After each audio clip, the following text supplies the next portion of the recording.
Thank you all for gathering here tonight to celebrate the life and legacy of Dr. Martin Luther King and to support the City of Tempe's 18th annual Dr. Martin Luther King Diversity Awards. My name is Belinda Chu, and I serve as the chair of the Tempe Human Relations Commission. Today, we are celebrating our 18th annual MLK Diversity Awards program. Over the past 18 years, many wonderful and deserving individuals, community groups, educational groups, and businesses have been honored and recognized. This day, this event, this 18-year tradition is a wonderful and important celebration. For we stand here together, unified as a community of neighbors, families, and friends. We do so in recognition of the great works of those leaders like Dr. King, whose tireless dedication and love for freedom brought forth the most sweeping and powerful social reform in the history of our nation. Dr. Martin Luther King is described as being progressive, strong, and trailblazing. But most importantly, he was caring and compassionate. He brought a nation together during a tumultuous time.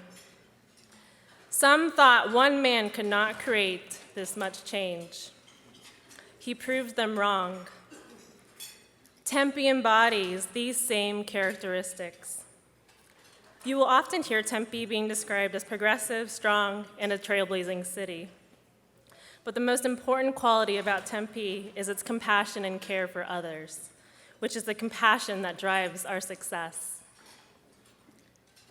In the wake of recent disheartening global and national, and most recently, local headlines, we have reason to reflect and appreciate the safe, trusting, and connected community that we have all built.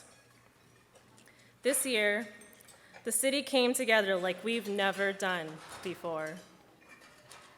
After a year of research by a Human Relations Commissioner, Jay Schroeder, the HRC recommended to the city to host a global program at our local high schools called Challenge Day.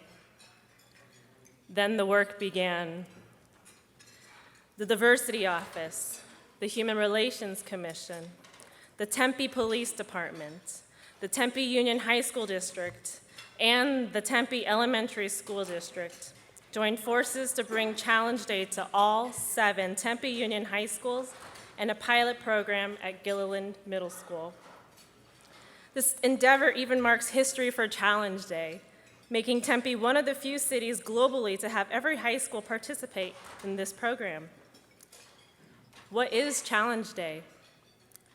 Challenge Day is a nonprofit organization that helps people learn to connect through powerful, life-changing programs in their schools and communities.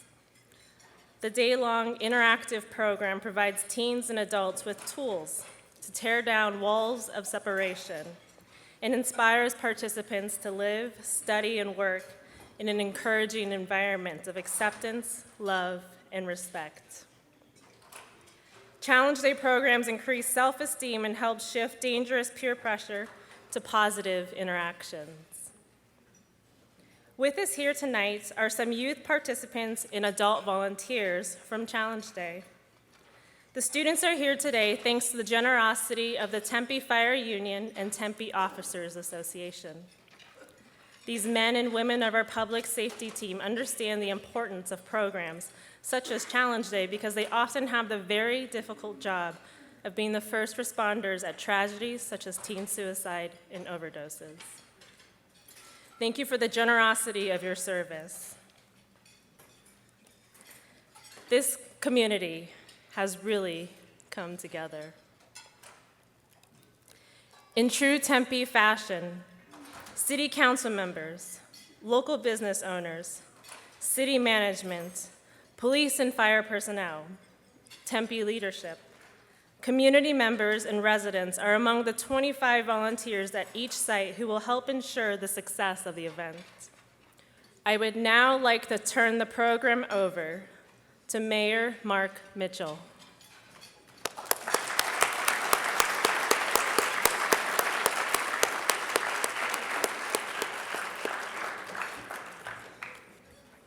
Dr. King famously said that change does not roll on the wheels of inevitability, but comes through the continuous struggle. And so we must straighten our backs and work for our freedoms. Tonight, we honor Dr. King's legacy by recognizing the leaders and organizations in Tempe who have straightened their backs and worked for freedom. We have young people, adults, organizations winning awards tonight for amazing work, sometimes against great odds, but always for the greater good. Our award winners work for gender rights, work to feed the hungry, work for racial equality, and work to empower youth, work for community health, and work for so many other great causes. I came across another Dr. Martin Luther King Jr.'s quote that struck me especially as instructive. Dr. King said, "People fail to get along because they fear each other. They fear each other because they don't know each other. They don't know each other because they have not communicated with each other." Many of the achievements tonight that we are honoring started right there, by getting different people together to talk to one another, to get to know one another. Here is a good example. In 2012, our Human Rights Commission started what they call Youth Diversity Dialogues. The idea is to bring teens together to discuss topics of diversity, inclusion, as well as to share life experiences. The program is held twice a year at the library and runs for 8 consecutive weeks. The first day is always a little awkward because people don't know what to expect, and sometimes they don't really want to share much, as most teenagers do. But over time, they do start to talk. They discuss topics such as family, values, ethnicity, faith, and gender. They talk about topics of our national and global interest. These structured discussions help those young people build and understand each other and also feel the heard. Tempe has a commission on disability concerns, and this year they worked with our diversity office to host a great program called the White Cane Day, which also helps bring people together through dialogue. This day-long event connects individuals with visual disabilities and those organizations or vendors who provide services and solutions. They also provide workshops and training to better equip members of our community for their interactions with people who have blindness or low vision. Later tonight, I'm going to introduce you to a director of a program, development and education for Challenge Day, as you heard. Challenge Day is a 6.5-hour program that bundles connections and empathy between students. Their goal is to ensure that every child in the world, where they are, they feel safe, loved, as well as celebrated. Challenge Day is widely successful. It has served over 1 million youth in over 400 cities. In each of these programs, Diversity Dialogues, the White Cane Day, and Challenge Day, and just as Dr. King says, simply talking to each other helps the participants get to know each other. And knowing each other eliminates fear. And without fear, we all know that we can work together and improve our world and the great city of Tempe. These types of programs are so important that the city of Tempe is helping to bring Challenge Day to all 7 schools in the Tempe Unified High School District and to 1 middle school, Gilliland. I have one final thing I'd like to celebrate tonight while I'm up here.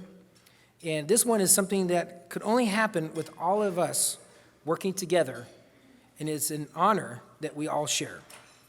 For the 2nd year in a row, our city has earned a perfect score in the Human Rights Campaign Foundation's annual Municipality Equality Index. Yes. The MEI gauges how cities are doing on LGBTQ equality issues, and we've got one of the best scores in all of America. Earning another perfect score is a reflection of our community's longstanding commitment to eliminating barriers and creating opportunities for all. I am proud of our success on this issue, but as I am sure you all agree, our work is not done. We must continue to build on Tempe's reputation as one of the most welcoming cities in the entire nation.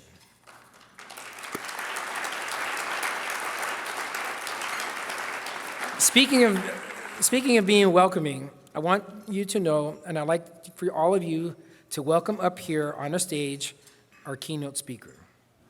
Neera Jones is a writer, a graphic designer, and an activist from Oakland, California. She earned a BA in religion from Bowdoin College and an MA in history of consciousness from the University of California of Santa Cruz. She is currently the director of the program development and education for Challenge Day. While working towards her doctorate degree and struggling with low self-esteem, Neera began to understand that personal transformation is at the heart of sustainable social change. So in order to take better care of herself, so that she would ultimately be the greater service to others, she left graduate school and invested time in her spiritual practice, her art, and her grassroots organizing. As Challenge Day leader, Neera combines her love for teaching with her belief in the power of loving kindness, forgiveness, and compassion to transform our relationships. Let us all welcome Neera Jones.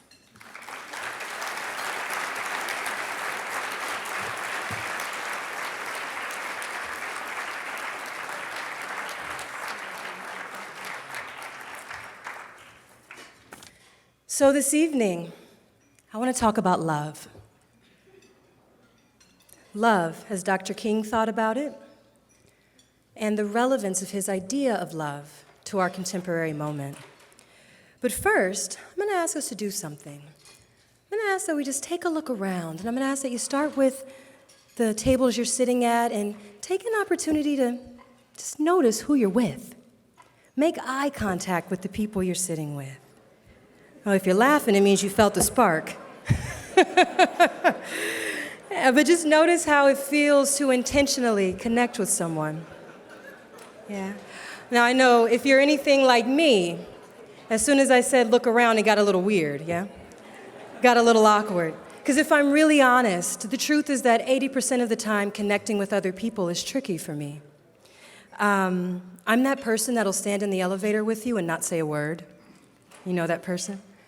Every now and then I find myself anxiously fidgeting with my phone so as to avoid reaching out to other people. The truth is, I'm probably not the only one guilty of this, right?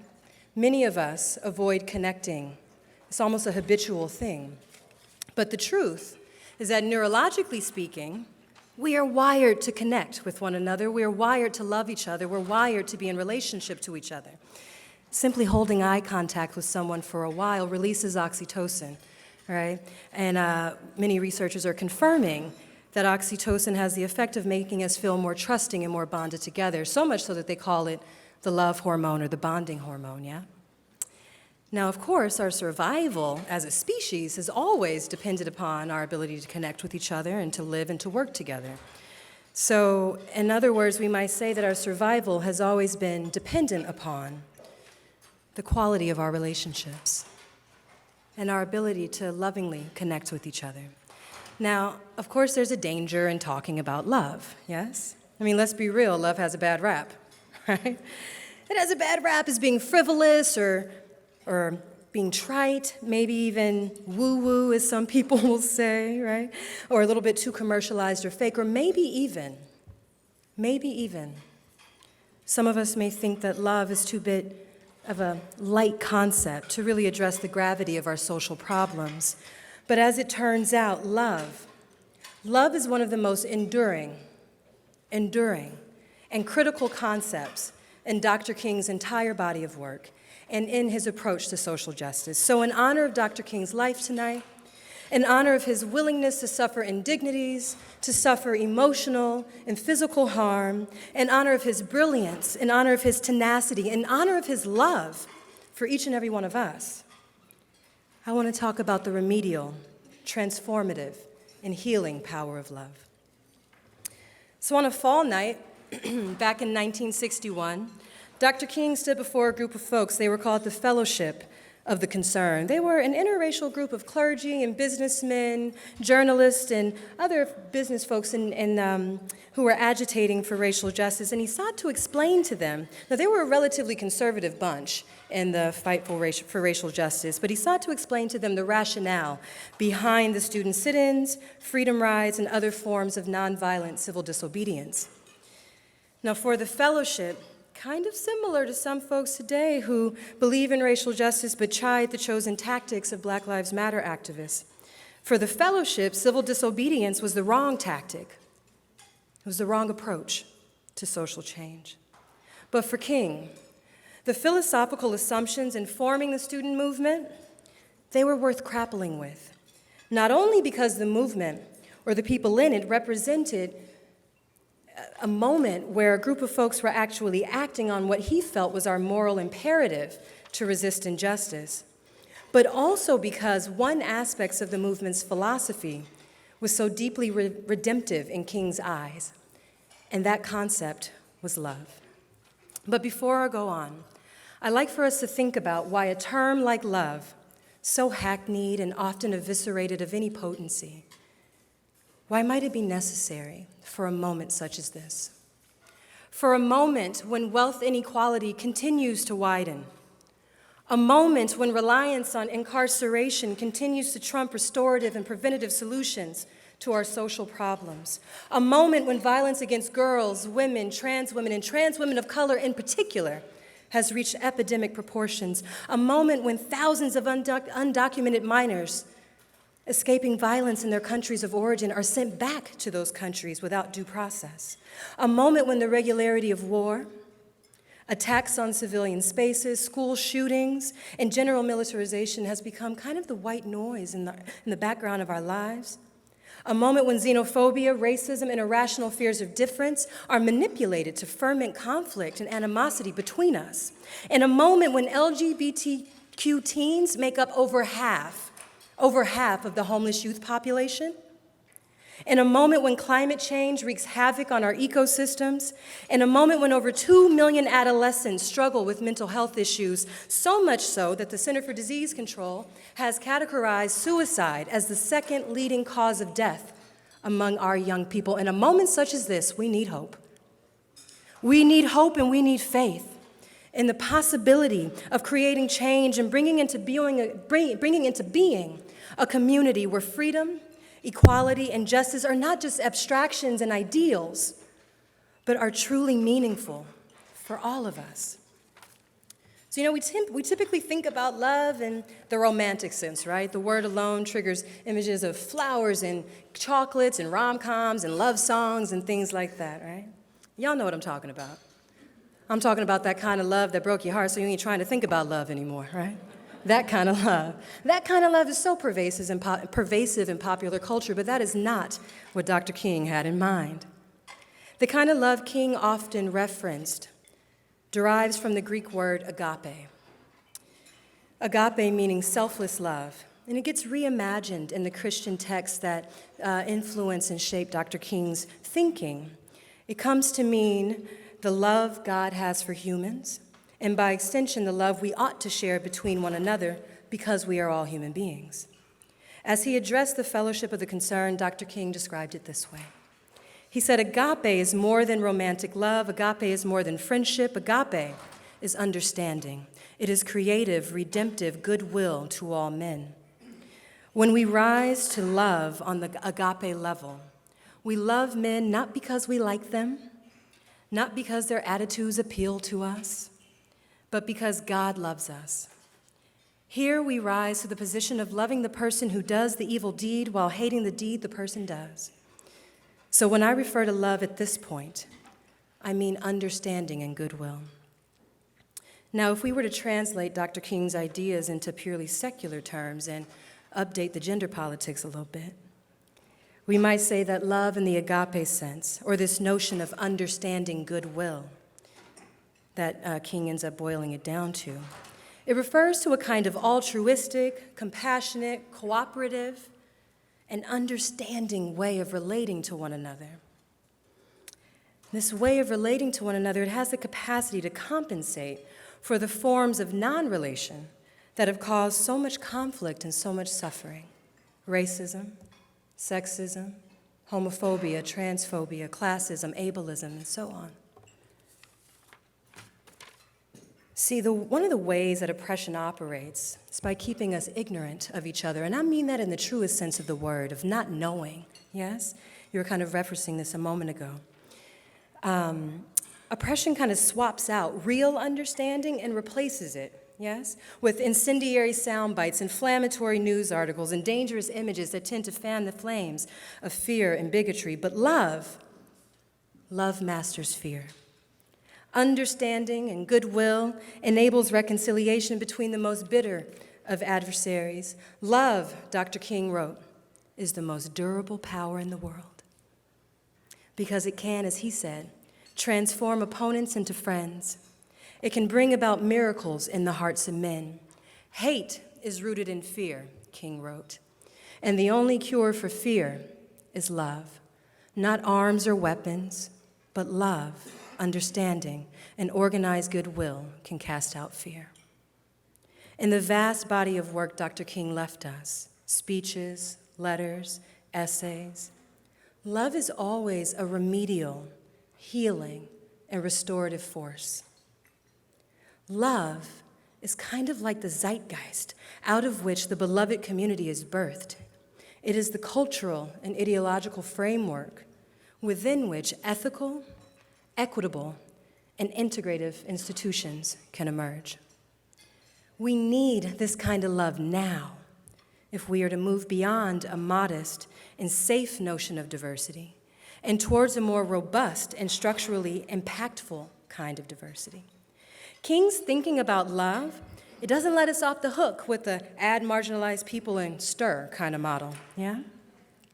Where we kind of include previously excluded groups, but we don't really take the opportunity to get to know them, or take them seriously, or respect their differences, or more importantly, address the conditions that created their exclusion in the first place. King's idea of love pushes us towards a more substantive kind of diversity. Now, of course, diversity wasn't a thing in King's time, right? It's a word we made up. For him, the buzzword would have been integration. And when he spoke of integration, he meant something more than living on the same block, something more than going to the same school, something more than sitting at the same lunch counters, all of which were extremely dangerous and charged during his lifetime. Nevertheless, he still meant something more by this term.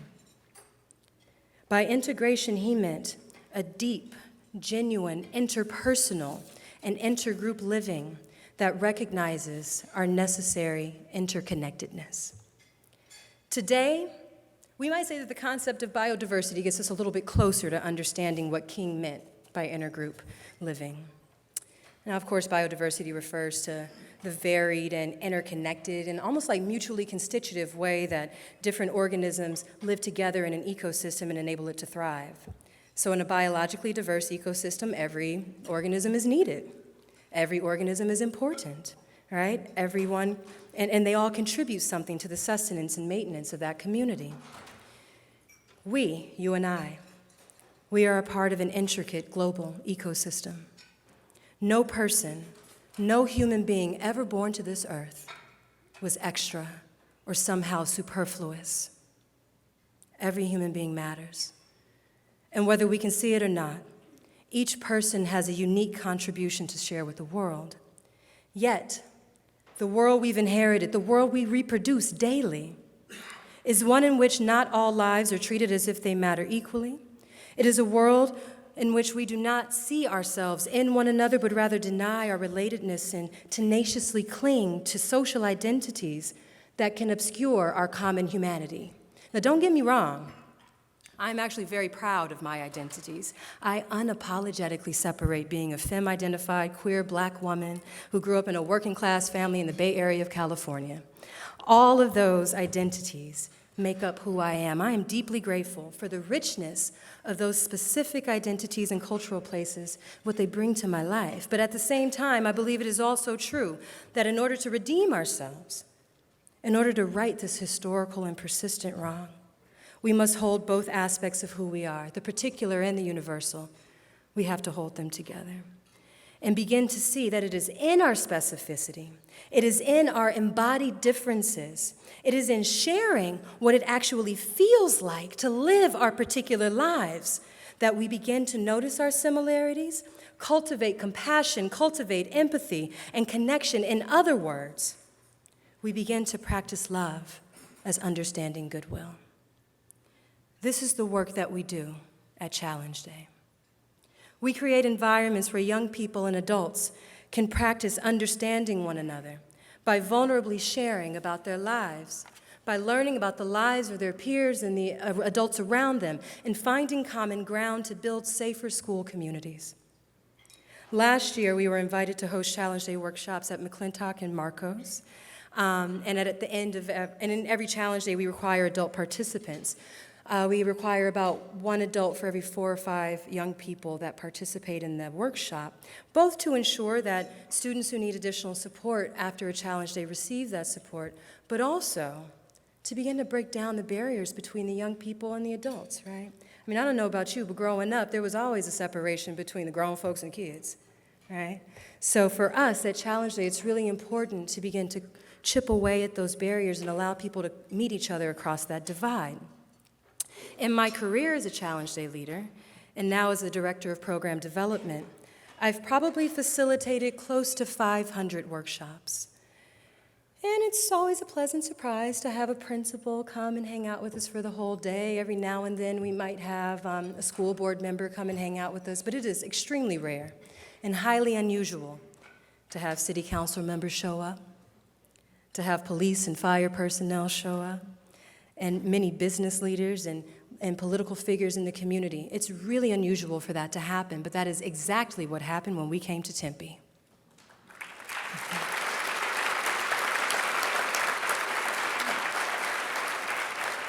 Later in the year, this was like January of 2015, later in the year when the city council kind of recapped its programming, there was a lot of feedback about how positive of an impact Challenge Day had on the young people there. Not only did the coordinators who helped to organize the Challenge Day share that information, but there were folks from the police department who also strongly encouraged the city council to make sure that Challenge Days got into every high school in the district. And as Belinda mentioned earlier, your city is now one of the only cities in the country to have their entire high school, the entire high school system implementing the Challenge Day program. And I think that deserves a huge round of applause.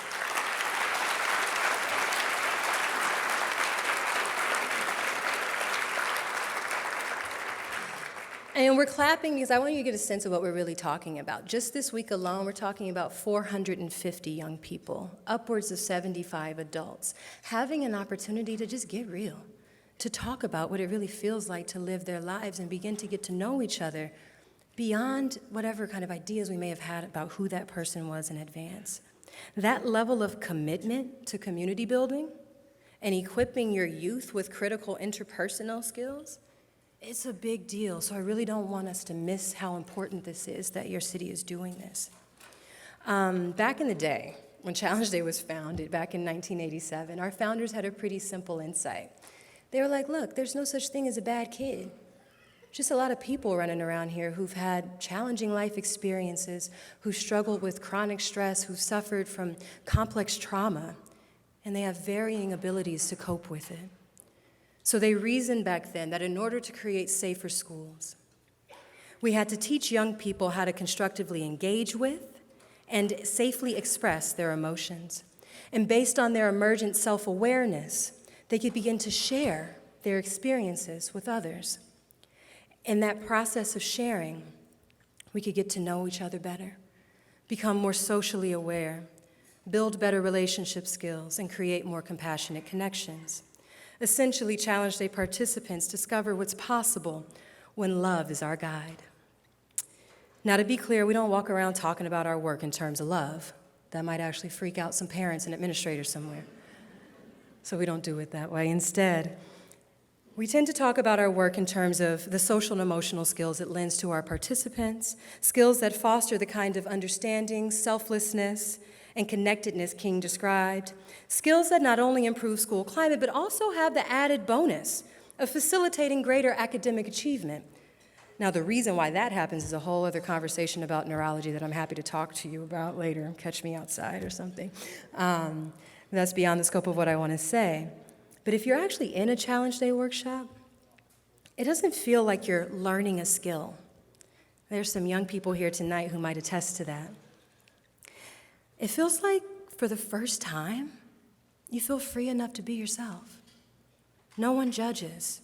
Instead, they're supportive, compassionate, and willing to be just as vulnerable as you. And in that shared vulnerability, we're able to connect heart to heart. We're able to connect in a place that says, I get you and I got you. I see what you're going through, and I want to be a safe place for you. So I want us to take a moment. Take a moment and consider the kind of world we could create if we understood each other and ourselves better. Imagine the kind of world we could create if we took responsibility for our emotions, if we didn't run from them or didn't numb them out, and if we actually did the work to learn how to safely and fully express them. Just think about what it would be like if we could create a world where we learn to be with difference, not to fear it or despise it or try to wipe it out or make it more like us, but to simply allow it to be. Imagine how our interactions would shift if we remembered that everyone has a story. At Challenge Day, we take these questions very seriously. We plunge headfirst into activities that are meant to push participants outside of their comfort zones, to get us laughing, dancing, playing. We play a lot of games in the morning. The music is loud. In fact, there's a program that y'all do here called Who's Your Neighbor, or Do You Know Your Neighbor, something like that. Y'all know what I'm talking about? Raise your, okay, cool. Challenge Days are kind of like that, except I think the music's a lot louder and we play more games. But the intention is to really get to know your neighbor, yes? To understand each other better so that we can begin to move these biases out the way and really insert real people and actually who they are and what it feels like to be them. Every activity is meant to peel back a layer in the facade that many of us wear like armor. Our activities engender greater self and social awareness and give the young people an opportunity to begin putting some language to their emotional experiences. They also begin to see that they're not alone in what they go through. And not only that, and in some ways this is almost the most important one for me, they begin to recognize that even if someone has radically different life experiences, even if they're very, very, very different from who we are, we all know what sadness feels like. We all know what loss feels like, what excitement, anxiety, pride, embarrassment, and fear feels like. As the young people begin to see themselves in each other, as they begin to see the humanity of their peers instead of the stereotypes or labels that stand in for real people, they also begin to experience the transformative and healing power of love. At the end of a Challenge Day, it is clear to our participants, just as it was to the folks who we worked at McClintock and Marcos High, that we are, in fact, capable of creating a world where separation, alienation, and emotional distress does not have to be a normal part of our day. Students often tell us that the workshop changed their life, that they feel more connected to their schoolmates, they feel less burdened by the things they've been bottling up inside, and that they feel more empowered to create change in their schools, communities, and in their lives. It says a lot about this city that several of tonight's honorees are young people. It demonstrates the city's awareness that the future is already here, embodied in the enthusiastic, intelligent, and savvy ways young people negotiate and remake the world that we've created for them. It demonstrates the city's understanding that we adults have a responsibility. We have a responsibility to equip our youth with an education that goes beyond typical academic subjects and reimagine civic education as something more than an exercise in understanding the political process, but that recast citizenship in terms of ethical relationships. Your city is better for having done this kind of work and continuing to do it. I mentioned the 450 students we worked with last week. We have a whole other set coming up this coming week, and another like 75 to 80 adults. So it's a really beautiful investment in the future of Tempe that your city is making, and I think that deserves a second round of applause.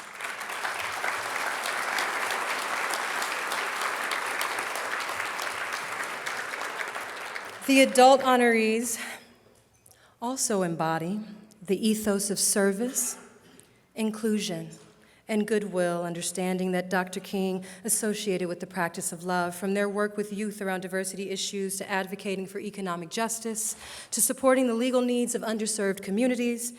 Each of these honorees carries on the legacy of Dr. King. So as we celebrate them tonight, for their much needed and deeply appreciated work, I want to encourage all of us to look for the moments in our own lives where we are practicing love in the agape sense that King described. Look for opportunities to help other people. Look for opportunities to replace assumptions and stereotypes with real understanding and learning. Notice the degree to which you do or do not connect with the people around you, and get curious about what's getting in the way. Because in a moment such as this, it's going to take all of us. It's going to take all of us stretching ourselves beyond what's comfortable. It's going to take all of us confronting the distorted stories we tell ourselves about ourselves and each other. It's going to take all of us risking being vulnerable, being wrong sometimes, and being open to change to begin tipping the scales away from the range of social problems we still grapple with, and to get us closer to love. That's exactly what our honorees are doing. So to all of the honorees tonight, I say bravo. And for all of you who welcome Challenge Day into your community, I say thank you. Thank you so much.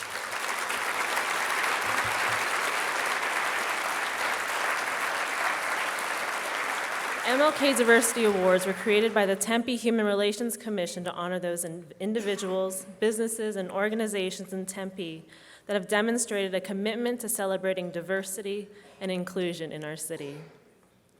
The individuals and groups that we honor today know very well the meaning of the phrase, "Together, we're better." And the community of Tempe is a better place for their fine and ongoing efforts. Today, we will present the 18th Annual Diversity Awards to the individuals and groups in 3 different categories. Our first category today is the individual adult.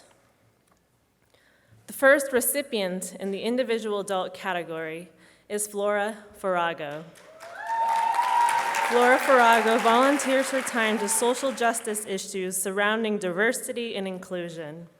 As a co-facilitator in the City of Tempe Teen Diversity Dialogue Program, she challenges teens to deeply consider racial and gender justice issues in today's world. As a member of the Arizona State University's Committee for Campus Inclusion, Flora directs students in planning ASU's Local to Global Justice Forum and Festival, an event that brought together more than 500 students and community members to exchange ideas, strategies, to address social justice issues. Thank you, Flora. Our next winner in the adult individual category is Athena Solman. Athena Solman is an advocate for economic justice and workers' rights. As a student senator for Arizona State University's undergraduate student government and as a state press columnist, she advocated for diversity issues.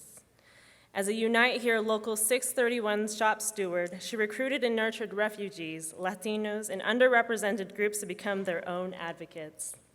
She worked with Central Arizonans for a sustainable economy to engage Latinos into voting and increased regional turnout by almost 500%. Additionally, she champions women's issues as demonstrated by her work with the Girl Scouts Arizona Pine Council, recruiting and welcoming young Latinas and encouraging women to engage in politics. Thank you. Our next winner in the adult individual category is Tanya Smith. Tanya Smith is a founder of Stand and Serve and its current board secretary and treasurer. Stand and Serve is a best practice positive youth development and violence prevention program serving 8 sites in Tempe and Phoenix. Stand and Serve is for the youth committed to cultivating safety, equality, and respect as norms. And its goals are to empower members and other youth to spread peace, model compassionate behavior, and treat everyone equally and with respect, regardless of identity, beliefs, or background. Tanya has worked in youth development for more than 15 years and prepares disadvantaged youth for academic success as the Boys and Girls Club Education Coordinator. Thank you, Tanya. Our final adult award winner is Benjamin Taylor. Benjamin Taylor has worked as an attorney for the underserved and has enhanced the dignity of those who rarely have a voice in the Tempe and Phoenix communities. Because of his commitment to social justice, he takes on some of the Valley's most controversial and contentious matters. Without hesitation, Benjamin tackles racial inequality and social justice issues by standing alongside community leaders at town hall meetings and press conferences. As a mentor, he devotes a Saturday each month to underserved youth throughout a national nonprofit organization. Benjamin is also the youngest member of the Maricopa County branch of the NAACP, serving as a volunteer for the Legal Redress Committee to advocate for people treated unfairly at work or in other settings. Thank you, Benjamin. Our first awardee in the youth category is Kristen Taylor St. Eves. Tempe High School senior Kristen St. Taylor St. Eves has been involved in her school's Stand and Serve club since her freshman year. She has been a peer educator for middle school students and is now a leader for both middle school students and new peer educators. Kristen also does presentations about youth movement and youth inclusion in the prevention of violence. She has a busy school life as the school mascot at every game. She plays in orchestra and is in cheer. In her off time, she helps care for the Wilson Street Community Garden and was involved in creating a mural to beautify its community space. Thank you, Kristen. Our final youth award winner is Tyra Simpson. Tempe High School senior Tyra Simpson is a member of the Stand and Serve Club, serving as a peer educator for younger peers, facilitating local violence prevention workshops, and hosting the Stand and Serve biannual day at the Capitol events and coalition meetings. Her ongoing commitment to her school and her community is evident each year as she volunteers at Tempe Tardeada, the MLK Diversity Awards Dinner, and the Unity Walk. She also plays in the school marching band and symphony band and participates in the drama club, all while balancing honors and international baccalaureate classes. Thank you, Tara. Our first educational award recipient is the Kyrene Del Norte Equity Team. The Kyrene Del Norte Equity Team examines the intersectionality of race and culture in education. With Tempe's demographic shift reshaping the city's classrooms, coupled with the persistent racialized achievement gap between students of color and their white and Asian counterparts, the team seeks to have an honest and courageous conversation about race in schooling.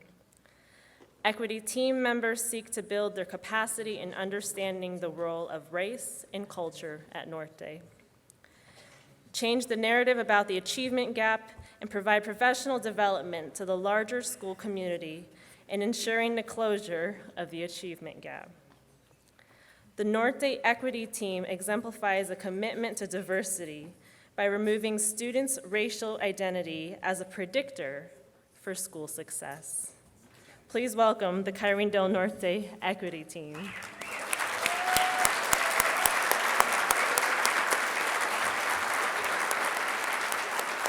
Our final education award recipient is the Southwest College of Naturopathic Medicine. The Southwest College of Naturopathic Medicine has a diverse student body representing 6 countries and 25 states. More than 30% of the students self-identified as ethnically diverse. The college shows an ongoing commitment to diversity by providing access to naturopathic medicine at local community clinics and supporting public health. On an international level, the college engages with Naturopaths Without Borders, their students traveling to Rocky Point, Mexico to provide care to the underserved. The students have also established other initiatives, such as providing medical support to veterans and other at-risk groups. The Southwest College of Naturopathic Medicine. On behalf of the Tempe Human Relations Commission and the City of Tempe's Diversity Office, I would like to again thank Niedra James, our keynote speaker.